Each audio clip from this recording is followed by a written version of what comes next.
রাজ্য পুলিশের নতুন ভারপ্রাপ্ত ডিজি পীযূষ পাণ্ডে। রাজীব কুমারের অবসর। রাজ্য পুলিশের নতুন ভারপ্রাপ্ত DG Piyush Pandey. Director security থেকে ভারপ্রাপ্ত ডিজিপি পীযূষ পাণ্ডে দায়িত্ব নেওয়ার পর কি বলেছেন তিনি। আমি জয়েন করেছি আজকে, আর এখানে আমার সব সহকর্মীবৃন্দ আছে, আর আমরা একটা টিমের হিসাবে কাজ করব। এখানে আপনাদের পাবলিকের জন্য আমরা আছি, পাবলিকের পুরো সহযোগিতা নিয়ে আমরা যেন প্রপার পুলিশিং করতে পারি, যেরকম আছে ওটাকে আমরা এগিয়ে নিয়ে যাব, এটাই আমাদের। দেখো, এটাকে এখানে আমার কিছু বলা উচিত হবে না, আগে আমাকে একটু বুঝতে দিন, তারপরে আমার যে বলা আছে অ্যাজ উই গো অলং আমরা বুঝতে থাকি। Thank you. বাজেট অধিবেশনে যোগ দিতে যাওয়ার আগে দিল্লিতে অভিষেক বন্দ্যোপাধ্যায় অমিত শাহর আক্রমণের জবাব দিয়ে কি বলবেন কলকাতা বিমানবন্দরে দাঁড়িয়ে দেখুন। যাকে পাশে বসিয়ে বলছে সেই তো সব থেকে বড় দুর্নীতিগ্রস্ত। যাই হোক, এগুলো প্রতি মাসে উনি একবার করে আসছেন এখন, যেহেতু নির্বাচন সামনে রয়েছে। নির্বাচনের পর তো এদের ঠিকই খুঁজে পাওয়া যায় না, কিন্তু যারা দুর্নীতি নিয়ে তদন্ত করার কথা বলে, বিজেপির দুর্নীতির বিরুদ্ধে লড়াইয়ের কি নিদর্শন গত 10-12 বছরে প্রত্যেকটা জয়েনিংয়ে। এখানে বিরোধী দল নেতা আসামে হিমন্ত বিশ্ব শর্মা, মহারাষ্ট্রে নারায়ণ রানে, কিছুদিন আগে উপমুখ্যমন্ত্রী মহারাষ্ট্রে একটা দুর্ভাগ্যজনক ঘটনায় মারা গেছে, আমি তার নাম করব না, কিন্তু একাধিক ভুরি ভুরি উদাহরণ রয়েছে। যারা এই কথাগুলো বলছে তারা লোক হাসানোর জন্য এসব কথা বলছে। আর যারা বর্ডার সুরক্ষিত করার কথা বলছে, বিজেপির লোকসভার সাংসদ রানাঘাটের জগন্নাথ সরকার, তিনি বলেছেন বিজেপি ক্ষমতায় এলে বাংলাদেশের সাথে বর্ডার বিজেপি সরকারই তুলে দেবে। এটা আমার কথা না, এটা জগন্নাথ সরকারের কথা। তা অমিত শাহ কি জগন্নাথ সরকারকে শোকজ করেছেন? হয় অমিত শাহ ঠিক, নইলে জগন্নাথ সরকার ঠিক। যদি অমিত শাহ ঠিক হয় তাহলে জগন্নাথ সরকারকে শোকজ করা উচিত, আর যদি জগন্নাথ সরকার ভুল হয় আর অমিত শাহ ঠিক হয় তাহলে স্পষ্ট করে বিজেপি নেতৃত্বের বলা উচিত। দুটোর মধ্যে তো একটাও হয়নি। এগুলো লোক হাসানো ছাড়া আর কিছু নয়। अभिषेक, अमित शाह कह रहे हैं कि 38% से कब 45% वोट हो जाएगा, दीदी आपको समझ में भी नहीं आएगा। रावण भी सोचे थे राम उनको हरा नहीं सकते जी, रावण भी सोचे थे राम उनको हरा नहीं सकते, लंका क्रॉस करके नहीं आ सकते। अमित शाह ऐसा कह रहे हैं। भाई वो तो पिछला बार भी कहे थे कि 200 पार होंगे। जब लोकसभा के चुनाव था तब भी देश के प्रधानमंत्री खुद बोले थे कि सबसे अच्छा प्रदर्शन हमारा बंगाल से होंगे। उसके बाद आपने देखा बहुत सारे एग्जिट पोल्स में भी बंगाल में 42 सीट्स में 30 सीट 32 सीट बीजेपी को दिया गया था। जब बैलेट बॉक्स खुला तब आपने देखा बाजी पलट गया। तो वो प्रेडिक्शन करेंगे, ये केडर को मोटिवेट करने के लिए एक उनका तरीका है, एक प्रयास है, वो करे, उसमें कोई दिक्कत नहीं है। लेकिन मैंने जो बोला है कि आप कुछ भी कर लो, बंगाल में तृणमूल को आप वीक नहीं कर पाओगे, क्योंकि आपने 5 साल 7 साल 10 साल में आप हर बार आते हो। हम लोग जा रहे हैं रिपोर्ट कार्ड लेके, आपका रिपोर्ट कार्ड आप बताइए ना, बंगाल के लिए आपने क्या किया। भाई अगर देश का गृह मंत्री आता है या देश का प्रधानमंत्री आता है, बंगाल के लोग तो खास करके जो बंगाल में रहते हैं वो तो यही चाहेंगे कि हमारे लिए क्या किया उसके रिपोर्ट कार्ड बताएं। भाई आपने कितना लोगों को घर दिया, कितना लोगों को रास्ता दिया, कितना लोगों को पानी दिया, कितना गांव में रास्ता बनाया, कितना पानी का प्रोजेक्ट में जल जीवन मिशन में आपका जो पैसा है वो आपने कितना छोड़ा, वो सब लेके तो कोई बात नहीं है, खाली घुसपैठ। भाई घुसपैठ का नमूना क्या है? अमर्त्य सेन। घुसपैठ का नमूना है झूलन गोस्वामी। घुसपैठ का नमूना है मोहम्मद शामी, दीपक अधिकारी। जो बीजेपी के नेता अमर्त्य सेन को नहीं छोड़ता है, हमारे यहाँ पे जो रेवोल्यूशनरीज है उनको नहीं छोड़ता है, उनसे आप क्या ही आशा रखिएगा। আজকে মতুয়ানি একই কথা বলছেন যে ভয় পাওয়ার কোনো কারণ নেই। 10 লক্ষ কোটি টাকা বাংলার সরকারকে দিয়েছে, কোথায় গেল সেটা প্রকাশ করুক, শ্বেতপত্রটা প্রকাশ করুক।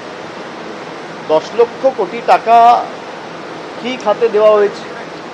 আর গত 10 বছরে, বিশেষ করে বিজেপি যবে থেকে ক্ষমতায় এসছে 2014 থেকে 2026 12 বছরে, বাংলা থেকে তারা কত টাকা নিয়ে গেছে। আমি 7 বছরের একটা পরিসংখ্যান আপনাদের দিয়েছি, সেখানে আমি মানে অর্থবর্ষ ভেঙে ভেঙে ফিনান্সিয়াল ইয়ার ধরে ধরে আপনাদের বলেছি যে গত 7 বছরে বিজেপি বাংলার মাটি থেকে ডাইরেক্ট এবং ইনডাইরেক্ট ট্যাক্সের মাধ্যমে, ইনকাম ট্যাক্স জিএসটির মাধ্যমে আমাদের বাংলা থেকে খালি 6.5 লক্ষ কোটি টাকা নিয়ে গেছে। আমি তো তথ্য পরিসংখ্যান সামনে রেখেছি। আপনি কোথায় কত টাকা দিয়েছেন, আর 2021-এর নির্বাচনে আপনি হারার পর বাংলার কটা লোককে বাড়ি দিয়েছেন, কটা গ্রামীণ রাস্তা করেছেন, আর কটা 100 দিনের জব কার্ড হোল্ডারের ডাইরেক্ট ব্যাঙ্ক অ্যাকাউন্ট করে আপনি ব্যাঙ্ক অ্যাকাউন্ট ট্রান্সফার করে তাদের অ্যাকাউন্টে টাকা পৌঁছেছেন, আপনি শ্বেতপত্রটা প্রকাশ করুন। 10 লক্ষ কোটি না, আমি বলছি 5 বছরে এই 3-4টে কাজ যেটা বললাম, 10 পয়সার হিসাব বিজেপি দিন। তারা 10 লক্ষ কোটি টাকা বলছে, তো আমি 10 পয়সার হিসাব চাইছি যে 21 থেকে 26 আপনি কটা 100 দিনের জব কার্ড হোল্ডারকে, যারা আবাস যোজনার প্রকৃত প্রাপক, অ্যাকচুয়াল বেনিফিশিয়ারি, যাদের আবাস প্লাস তালিকায় নাম ছিল, কজনকে ক পয়সা দিয়েছেন? 60% টাকা দেওয়ার কথা কেন্দ্র। আপনি গ্রামীণ রাস্তায় ক পয়সা দিয়েছেন গত 4-5 বছরে? আপনি আবাসে কত টাকা দিয়েছেন গত 4-5 বছরে? তালিকা প্রকাশ করুন না। মানুষের জলের টাকা এরা আটকে রাখে। জল জীবন মিশনে প্রায় 2525 কোটি টাকা এই বছরে আটকে রেখেছে, জল দেয় না।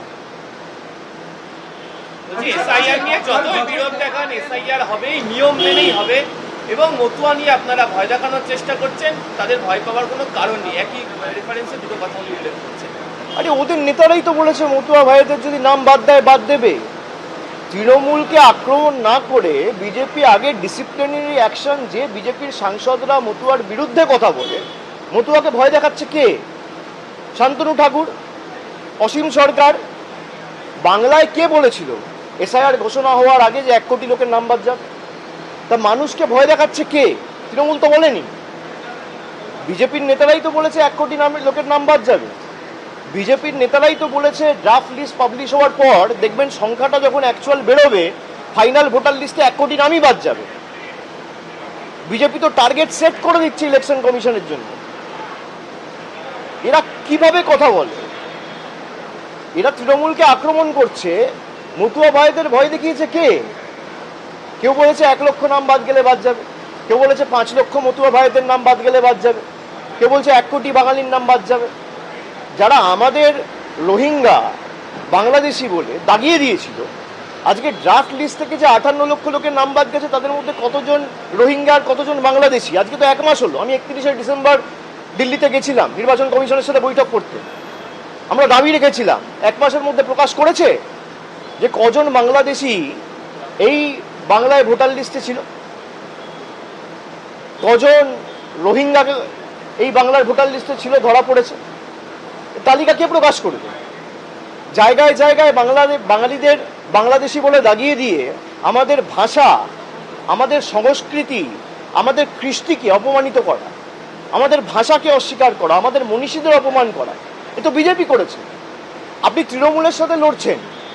আপনি আমাকে গালাগালি দিন, মমতা বন্দ্যোপাধ্যায়কে গালাগালি দিন, তৃণমূলের যে কোনো লোককে দিন, আপনি বাংলার 10 কোটি মানুষকে লাইনে দাঁড় করিয়ে দিচ্ছেন তৃণমূলের সাথে লড়তে না পেরে, জোর জবরদস্তি।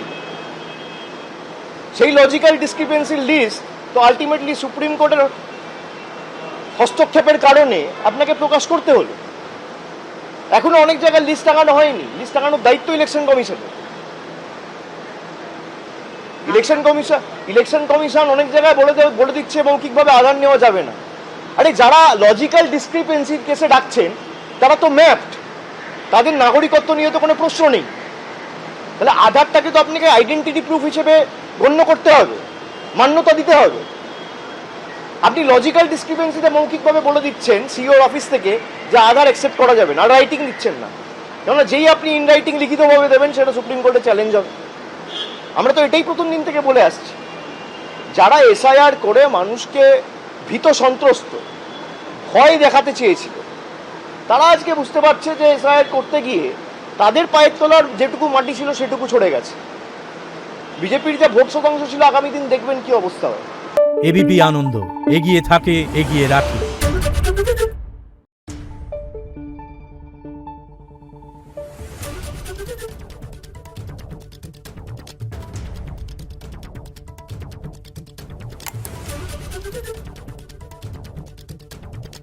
গেল।